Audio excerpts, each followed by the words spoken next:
Late night. Las Vegas.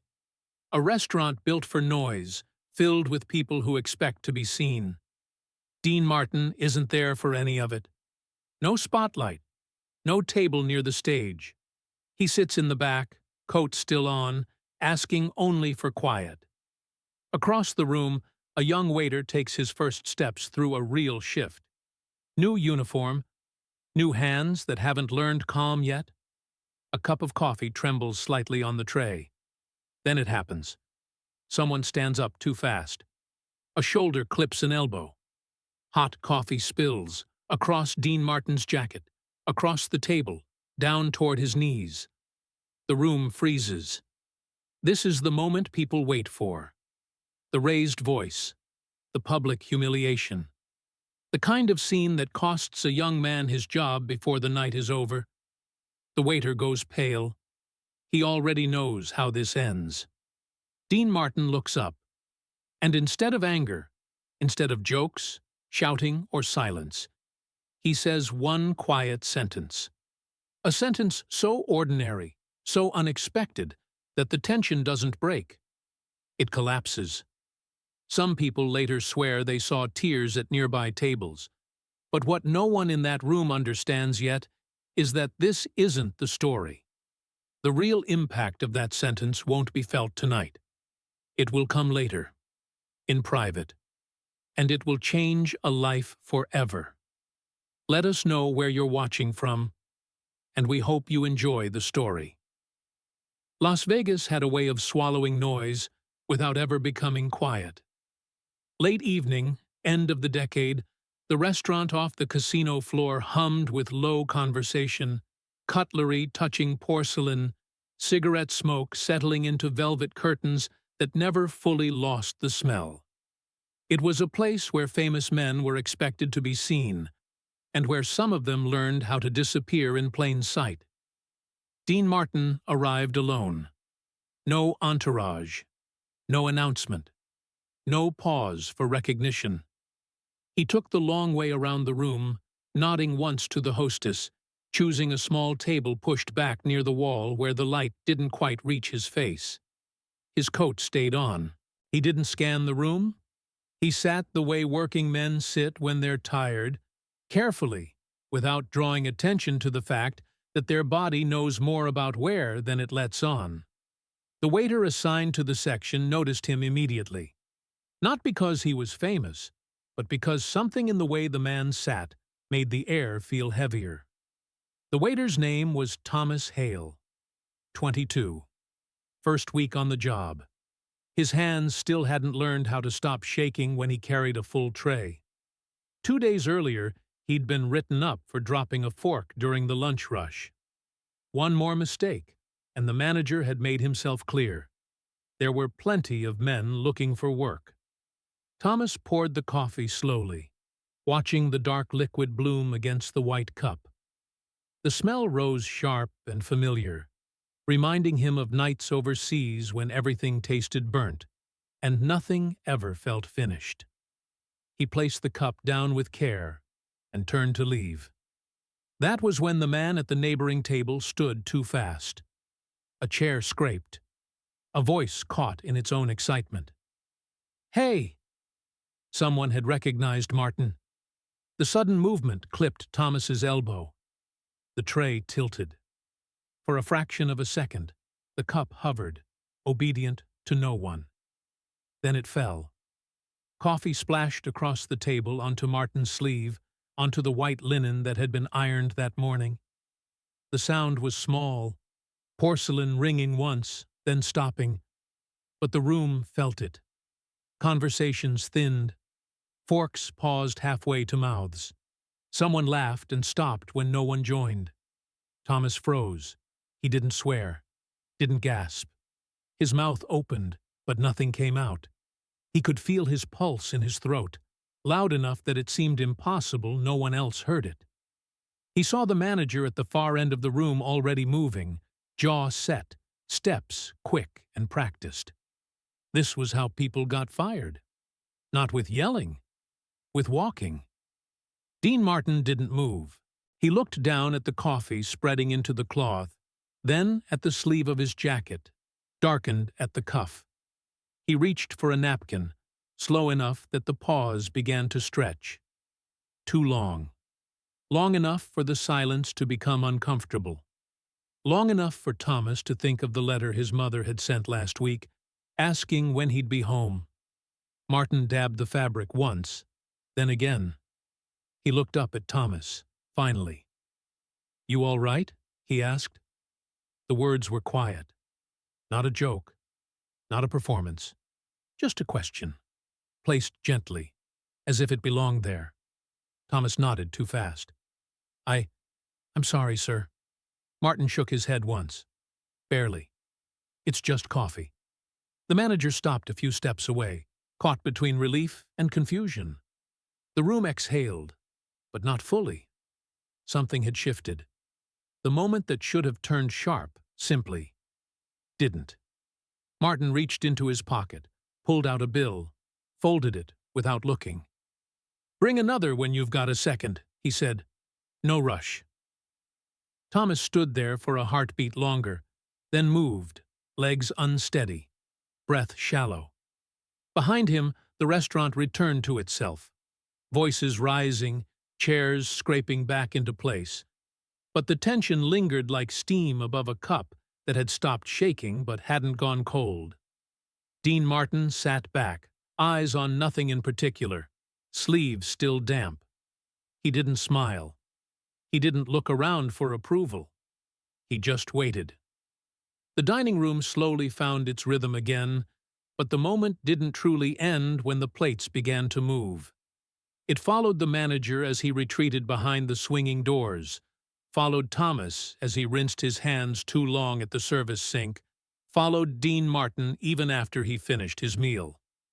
Publicly, everything appeared resolved. The stained tablecloth was replaced. A fresh cup arrived, steadier this time. Martin ate without comment, paid without ceremony, and remained seated long after the dessert plates were cleared. That alone unsettled the staff. He was known for short stays, efficient exits. Tonight, he lingered, staring into his coffee as if it had asked him a question he hadn't yet decided how to answer. The manager, Richard Keller, stood near the register, pretending to review receipts. He had already made up his mind. Accidents were expensive. Reputation, more so. One mistake could ripple outward. Whispers, phone calls, rumors exaggerated by the time they reached the Strip. The boy was new, replaceable. That was the logic the job required. When Martin finally rose, Keller straightened, ready to perform the necessary politeness. But instead of heading toward the front, Martin turned slightly, nodding toward the hallway that led past the kitchen and into the quieter service corridor. "Got a minute?" he asked. Not an order. Not a request meant to be refused. They stood near the back door, where the noise dulled and the smell of grease replaced perfume. Martin spoke first, voice low, even. "You planning to let him go?" Keller hesitated. "It was an incident, Mr. Martin. People notice these things." Martin nodded. "They notice how you handle them, too." Keller began to explain policy, training costs, the pressure from upstairs.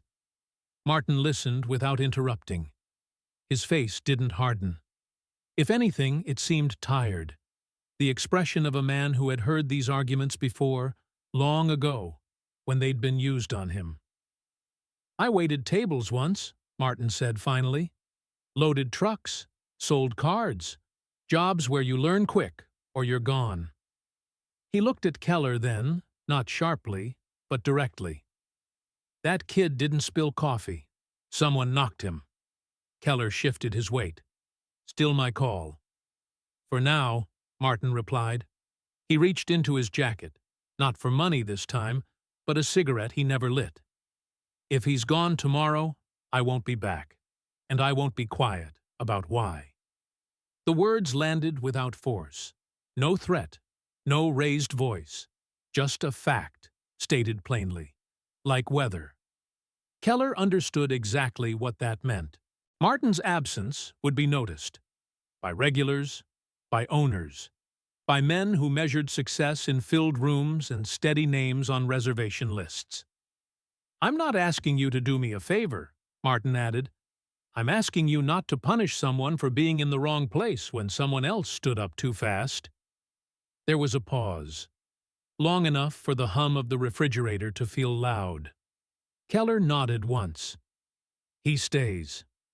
Martin offered no smile, no handshake.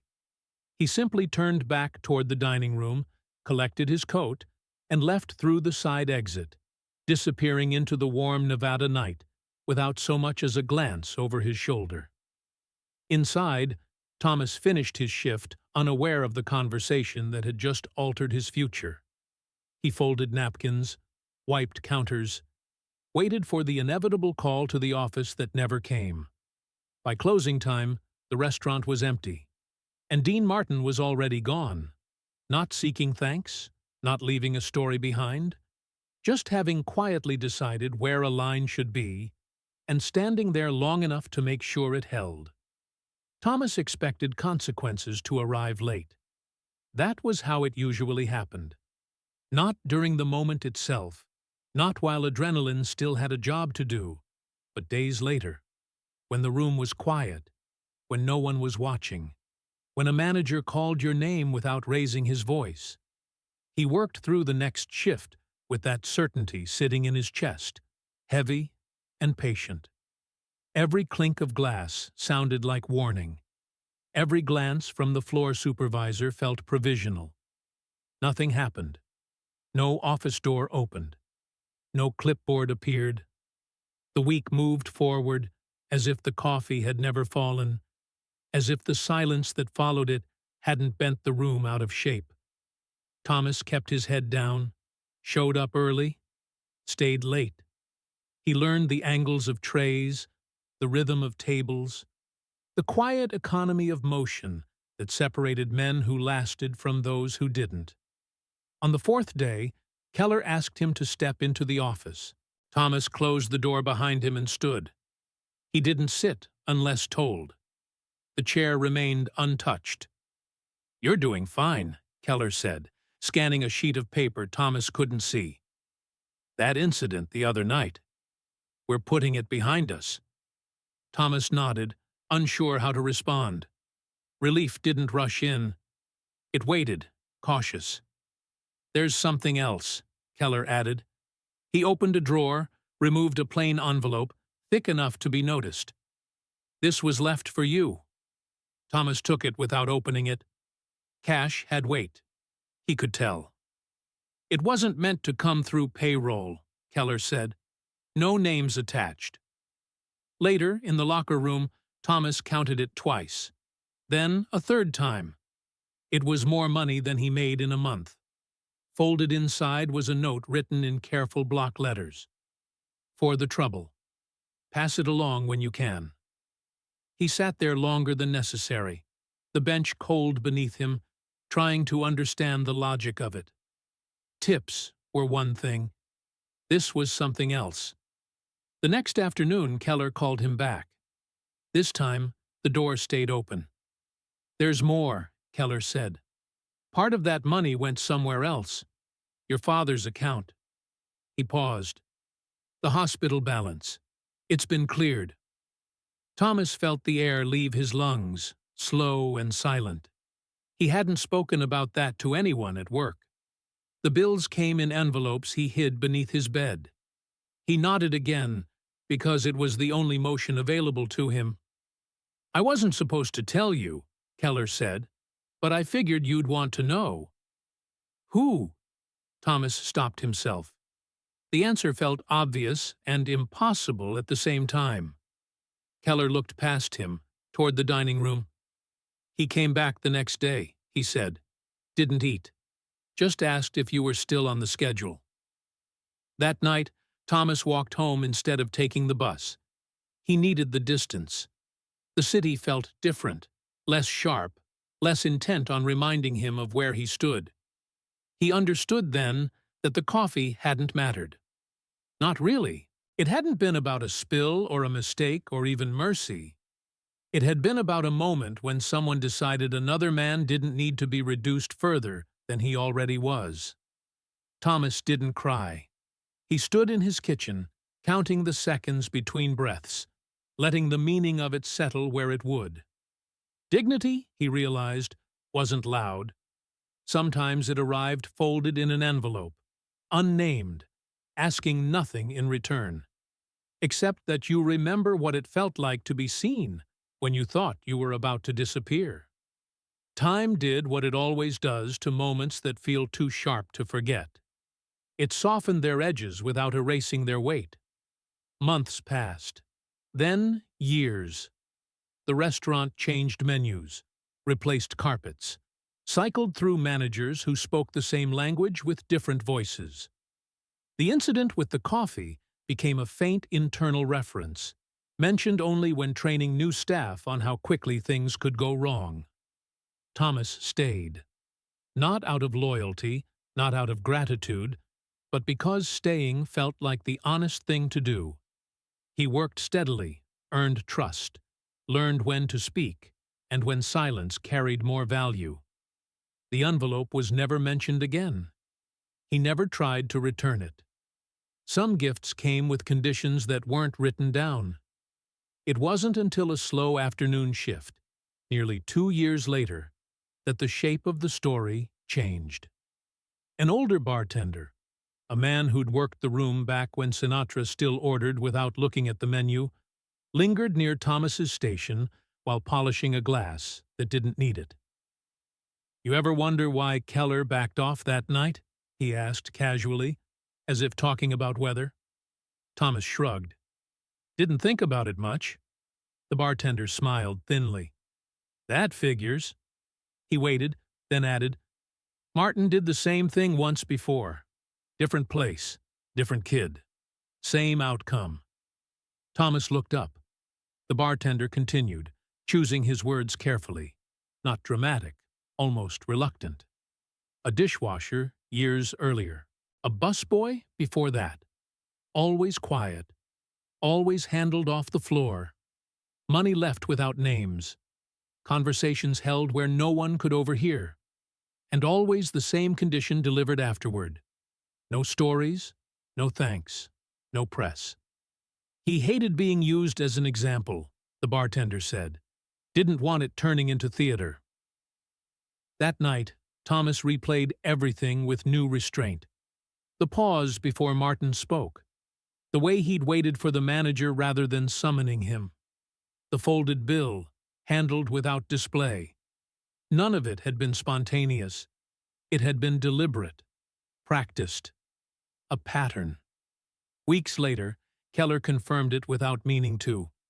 They were closing together when Keller mentioned, almost offhand, that Martin had once told him something simple.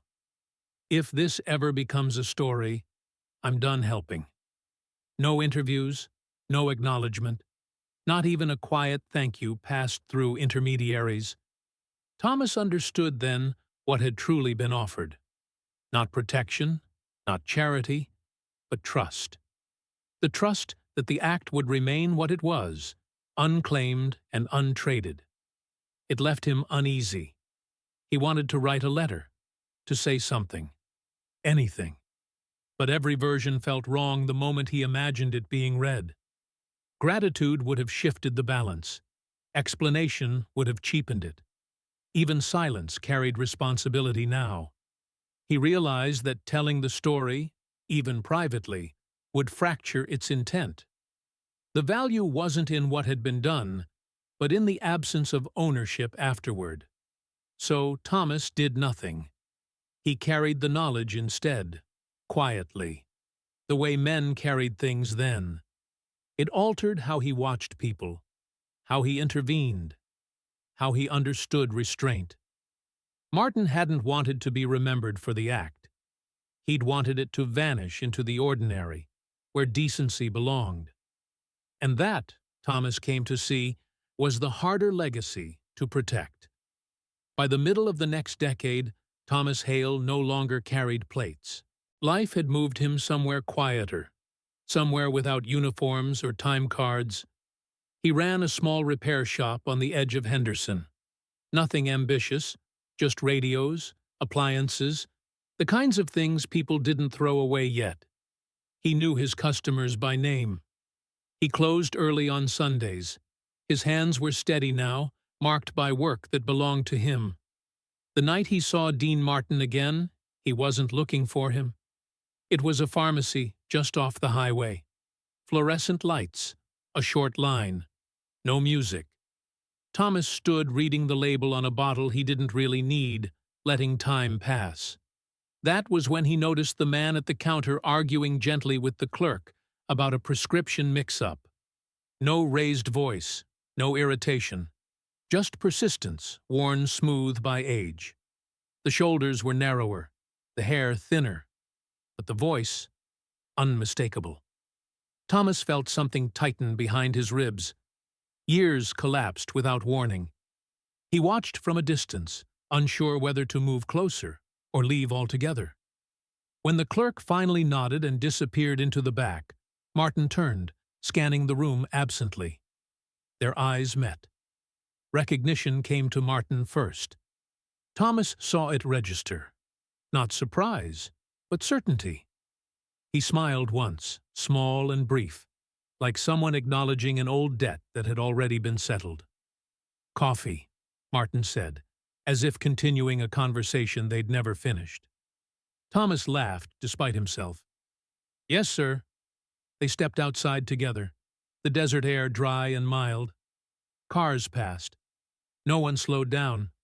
No one asked for autographs. "I tried to thank you," Thomas said too quickly. "Years ago. I didn't know how." Martin raised a hand, stopping him mid-sentence. Not sharply, just enough. "If you remember it," he said, "then I stayed too long." The words landed wrong at first, not unkind, but final. Thomas opened his mouth again, then closed it. He nodded instead. They stood there a moment, listening to the hum of traffic. Martin looked tired, but not fragile. Honest, maybe. Unarmored. "You did all right," Martin said, glancing toward the shop logo stitched onto Thomas's jacket. "That's enough." Thomas wanted to say more, about his father, about the shop, about the nights he'd thought back to that restaurant and understood something new each time. But Martin had already begun to step away. "Take care," he said, and meant it. Thomas watched him walk to his car, move carefully, deliberately. No one noticed. No one needed to. The encounter ended without ceremony, without resolution. But Thomas understood it for what it was. Not closure, not gratitude exchanged, but permission. Permission to let the moment remain exactly where it belonged. By the late 80s, Dean Martin had become a presence more often discussed than seen. Thomas heard his name now through fragments. A radio mention, a clipped line in the paper, a neighbor repeating something half-remembered. Fewer appearances, canceled shows, health rumors spoken softly, as if volume itself might worsen the truth. Time had narrowed Martin's public outline, but it hadn't erased him. What Thomas didn't expect was for the past to resurface through someone else. It happened when Richard Keller walked into the repair shop one afternoon, older, heavier, carrying himself with the looseness of a man no longer responsible for outcomes. They recognized each other instantly, though neither said it. Keller waited until the shop emptied before speaking. "I heard you ran into him," Keller said, not looking up from the counter. Thomas nodded. Briefly. Keller exhaled, a sound somewhere between relief and regret. "There's something you should know. I should have told you years ago." He spoke carefully, stopping often, as if testing each sentence before allowing it out. Back then, the week of the restaurant incident, Martin had not been well. Not physically, not entirely emotionally. A private loss, Keller said, one that hadn't made the papers, a fracture inside the family that never healed cleanly. Martin had come into the restaurant already carrying weight he didn't show on stage. And that same week, Keller added, he saw something else. Different place. Different kid. A young employee, cornered by a customer, humiliated publicly, voices raised, laughter following. Martin had been there. He hadn't stepped in. Not out of cruelty, out of exhaustion, out of the calculation that sometimes stops men when they're tired of always being the one expected to fix things. It stayed with him, Keller said. He told me once it was the part he couldn't shake. Not what he did, what he didn't. The coffee spill came days later. Thomas felt the pieces align, slowly, without drama. The pause, the restraint, the refusal to escalate, the insistence on privacy afterward. That moment hadn't been generosity, it had been correction. Martin hadn't been proving his strength. He had been choosing not to pass something forward. He didn't talk about it, Keller said. Not really. Just said some days you either add to the pile or you stop it. After Keller left, Thomas closed the shop early. He sat alone, lights off, the city humming outside. The story had shifted shape again. What once felt like protection now carried vulnerability. The act hadn't come from certainty or ease. It had come from a man aware of his own limits, deciding where not to fail twice. Martin hadn't saved Thomas to feel larger. He had done it because he knew what it cost not to. The understanding settled quietly. It didn't brighten the memory, it deepened it. And for the first time, Thomas felt the full weight of the choice that had been made. Not by a star, not by a legend, but by a man refusing to let a moment of weakness become a habit. Dean Martin's death arrived the way his later years had lived, without spectacle. Thomas heard about it on the radio while opening the shop, the announcer's voice steady, respectful, already moving on. No stories followed, no revelations, just a name, a date, a pause that felt too short for everything it carried. Thomas stood there longer than necessary, one hand resting on the counter, letting the silence finish what the broadcast didn't. For weeks, he did nothing. No letters, no calls, no revisiting old memories in public ways. The story stayed where it had always lived, unspoken, intact. He believed that was still the right thing, that keeping it contained was a form of respect. It wasn't until a winter afternoon, years later, that the choice presented itself again, not as memory, but as repetition. Thomas was waiting for his car at a service garage, the kind with cracked chairs and burnt coffee that never tasted fresh. A young man stood at the counter arguing quietly with the clerk. His jacket was too thin for the season. His voice never rose, but his posture gave him away. Shoulders drawn inward, eyes fixed downward, bracing for something he couldn't control. A customer behind him muttered a comment meant to be heard. Then another. The clerk hesitated, weighing speed against sympathy. Thomas felt it before he thought it. The same tightening. The same familiar stillness. He stepped forward, not quickly, not with authority. He placed his hand on the counter, between the clerk and the young man. "It's fine," Thomas said. "Take your time." The room adjusted around that sentence. Nothing dramatic, no confrontation, just a small shift in direction. He paid for the young man's repair without explanation, left a little extra for the clerk. When the young man tried to protest, Thomas shook his head once. "Just coffee," he said. The phrase surprised him as much as it did the other man. Outside, the air smelled faintly of oil and cold metal.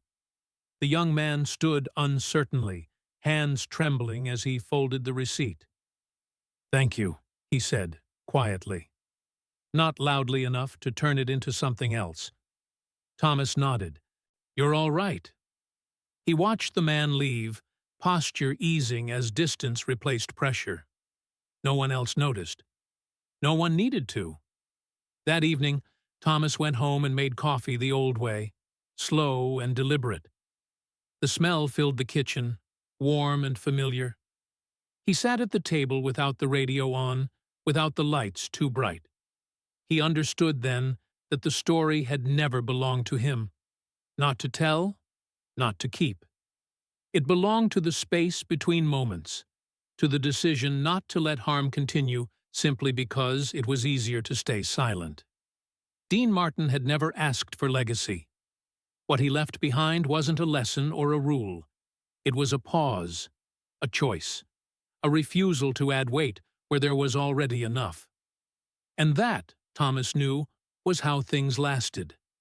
Not through memory, but through quiet repetition, carried forward by people who understood when not to look away. He finished his coffee and sat there a while longer. Then he let the moment pass.